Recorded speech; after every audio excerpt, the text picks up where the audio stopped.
Hi, I'm Sandi Genovese, and today we're making a little, I call it a pizza style box because that's what it's fashioned after, but I've used a belly band with this dimensional flower to hold the pizza box closed.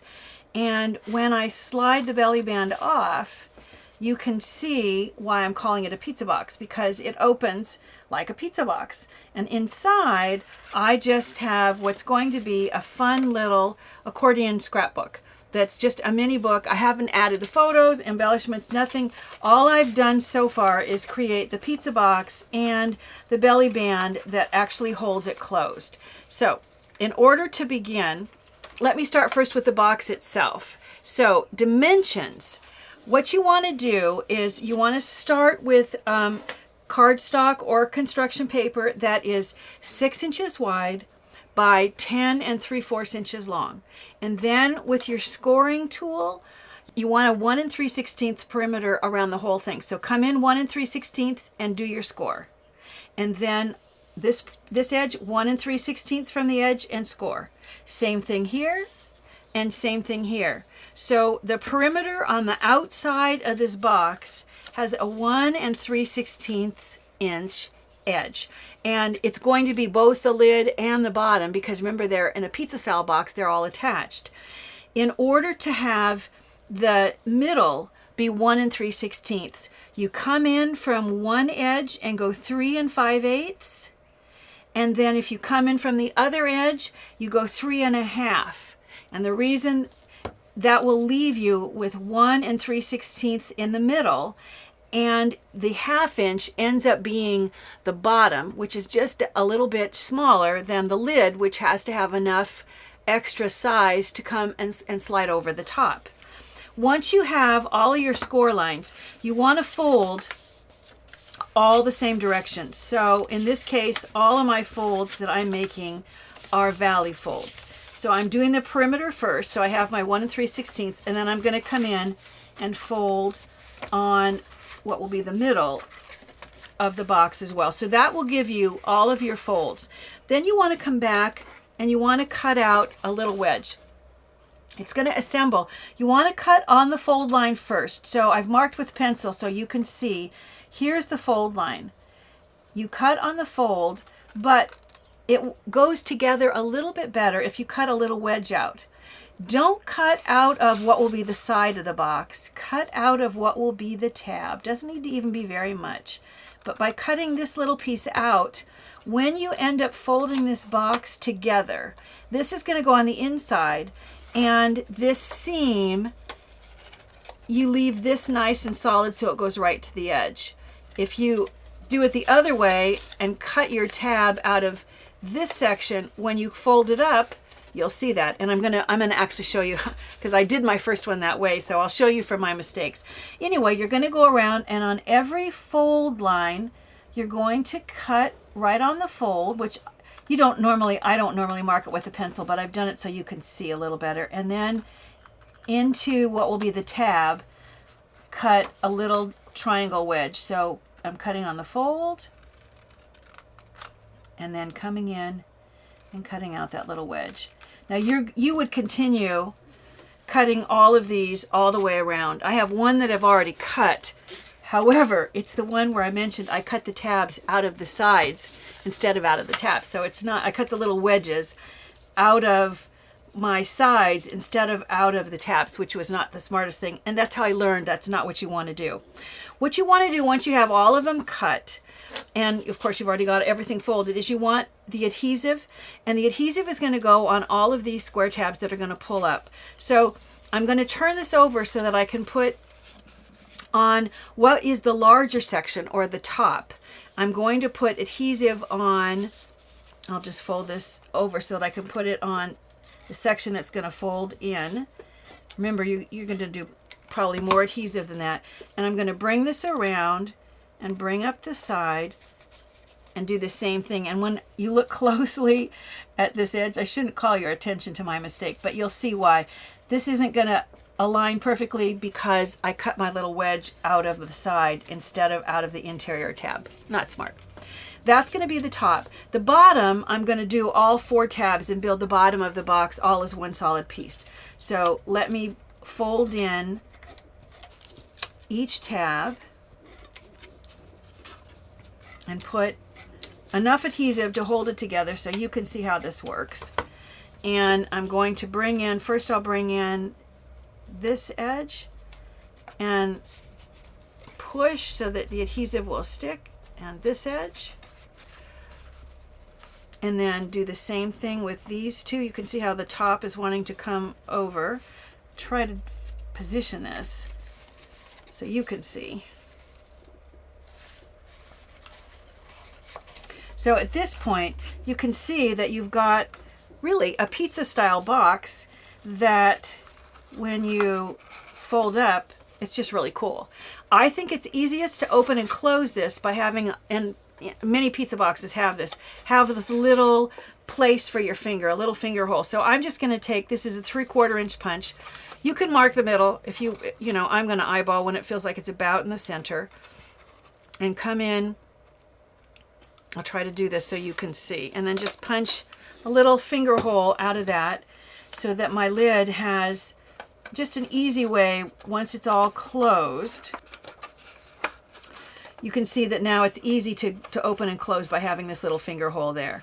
Once you have the pizza box created, the other thing that you need to do is you do need to wrap a belly band around and attach with a little bit of adhesive. I didn't have any of this same exact paper, but the belly band is just, you just slide it on and off. And notice that the 3-dimensional flower has a brad in the center, and you'll see that it's attached right straight through the belly band, and that's the back of the prongs. Let's look at how to create this 3D flower.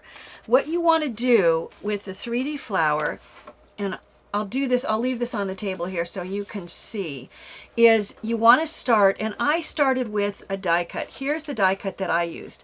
And there's lots of flowers that you can use out there, die cuts and you know, printed flowers. But if you don't have access or you just want to start from scratch, I discovered it's easy to do. Here you can see that I use just 2 different circle sizes. So one circle was used to create the outside 6 petals of this flower. And if you look at here, you can see that the die cut actually has this interior flower piece as well that drops out. So to create this that's going to cut out of the center, that's done also. I used a little piece of tape to hold this. That's done with just this smaller size circle. So by making this larger circle and using it as your guide to cut, and then creating this smaller size flower and using this circle to create that, you end up being able to create an outer and an inner flower that will result in something that looks just like this. Once you have this, or whatever you use like this, the idea is to create it dimensionally. So the thing you want to do first is you want to fold this, take 2 of them and fold them in half. So I've taken the flower and I folded it in half, and you know, I'm going to pull this whole thing over to where I'm working because it'll be easier to not have it be way out there. So I folded each of these in half. I've just taken a little rectangle of the same color of paper, and I'm going to put adhesive on the back of both parts right against the fold line of that flower, and I'm going to attach this. I'm going to do the same thing. I'm going to put adhesive on the back of this one, and I'm going to place them together. The middle is right about here, so I'm going to place these so it doesn't need to be exactly in the middle, but basically I want these to attach to that square, and because my adhesive goes beyond that, you can see how my adhesive went all the way to the edge, so I can get rid of, I'll just rub off the extra adhesive. But basically this rectangle is what's going to be the base and hold everything together, because you will look in and see some of these other layers possibly. If you look here, it's not easy to see, but if you really look down inside, you can see a little bit that I used a goldish color instead of the same color, and I think it would have looked better if I'd used the same orange. Once again, you can learn from my mistake. So once you have the base, then what you want to do is you want to take the flower and you're going to progressively cut one petal out. So here I've cut out one petal. Then notice here I've cut out 2 petals. And here I've cut out 3 petals, and I actually did this one twice. I'm going to use both parts of that. What you want to do is you want to bring, once the petal's removed, you want to bring this around like so, and you can tape it together from the back, but sometimes when you look at the finished flower, sometimes some of the back shows. So what I opted to do was to just take pieces of the same paper, and so I have the same orange paper, and I have adhesive that's going to hold this together as I curl it around and bring these 2 edges back together. So, and I can see that I made my my little wedge of paper a little bit bigger than it needed to be, so I'm going to get rid of the excess. So here you can see I've pulled that around to create this flower. I'm going to go back now and I'm going to do the same thing. I'm going to pull this around, but first I'm going to attach some paper that's the same color, and I can see once again that I've made it a little too big, so this time I'm going to trim it down before I use it. Pull it around, attach it, and press.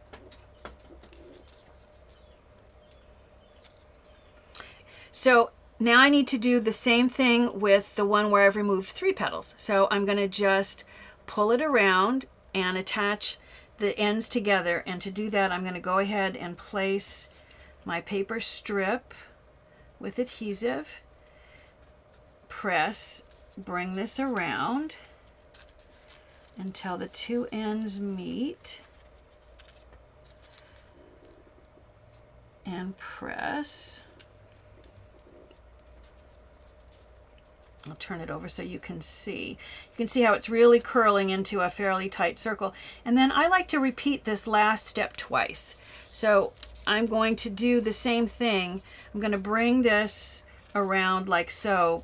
I'm going to stick this to one edge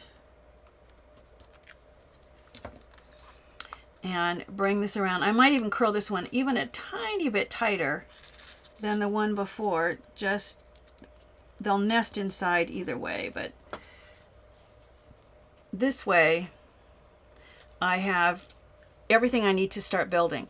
At this point, I need to actually attach this to the base, and you want an aggressive adhesive. What I use are these little glue dots, and these are called Zots, and the size that I used is small. And the beauty of them is the glue dot is encased in this plastic, so all I have to do is pull off the protection, and then the glue dot now is exposed, so I can just kiss it against each one of the tips. You can see now why it's important to have, and I'm going to press, I'm going to leave the backing on there and do the same thing with the next one. I'll just get underneath there, oops, and attach. In each case, the dot is just going in the tip. So you can see why it was important to have that interior flower cut out as well. I'm going to keep going, adding a little glue dot to each one of the tips of the inside flower and pushing to really make it stick. And I leave the backing because as I'm working my way around the flower, it would be just like me to get my hand or something caught. And these dots, they're so aggressive. That's what I like about them. I use them when I need something to really stick.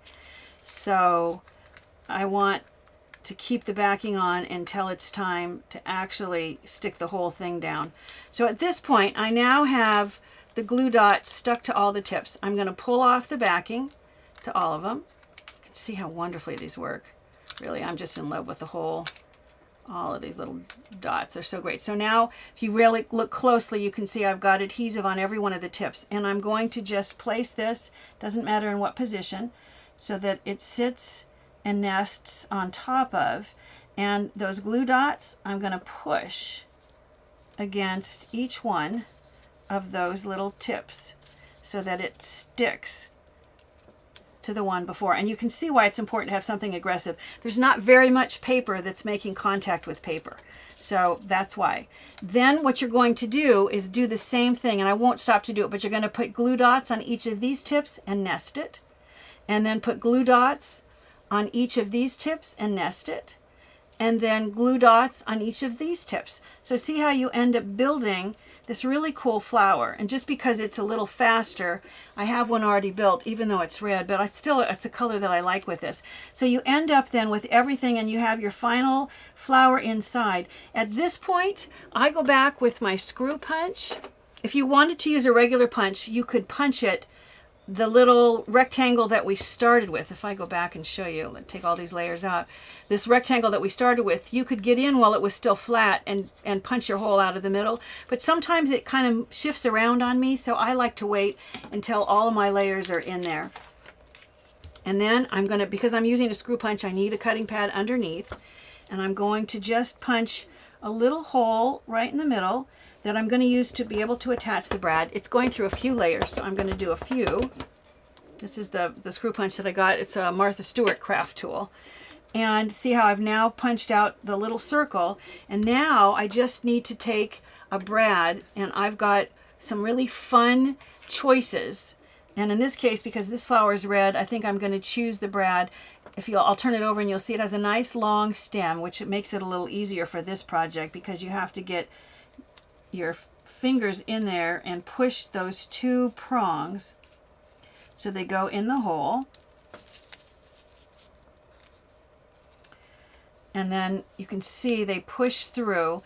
Now, I'm going to open them up just to finish the flower, but then I'll show you what you're going to do is really wait.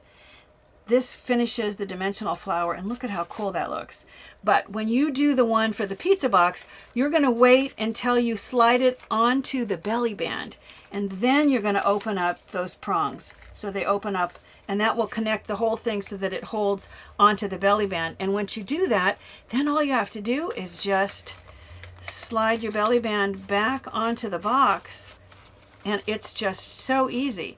Now for the scrapbook that sits inside, you just want to cut your dimensions just slightly smaller than your finished box, so that, and I used paper. The one that I have in here is 2 of these that I actually used a tab to connect so that I could have more pages. So these are going to just sit inside. I'll make it as long as I want. Since I haven't picked the photos yet, I don't really know how many pages my interior scrapbook is going to be. Now to make the pizza box, I gave you the dimensions so that you could start from scratch. If you would rather use a die cut, there is from Sizzix, the Where Women Cook line, there is a pizza box design that's very similar. It's a little more shallow, but the dimensions are, the outside dimensions are kind of similar, and it works in just the same way. It already gives you the hold, it gives you the crease lines already. So if you have access to a die cutter and you want to use the Sizzix die for this, you can do that as well. You know, it's easy to create a pizza style box that provides the perfect place to store a little mini scrapbook.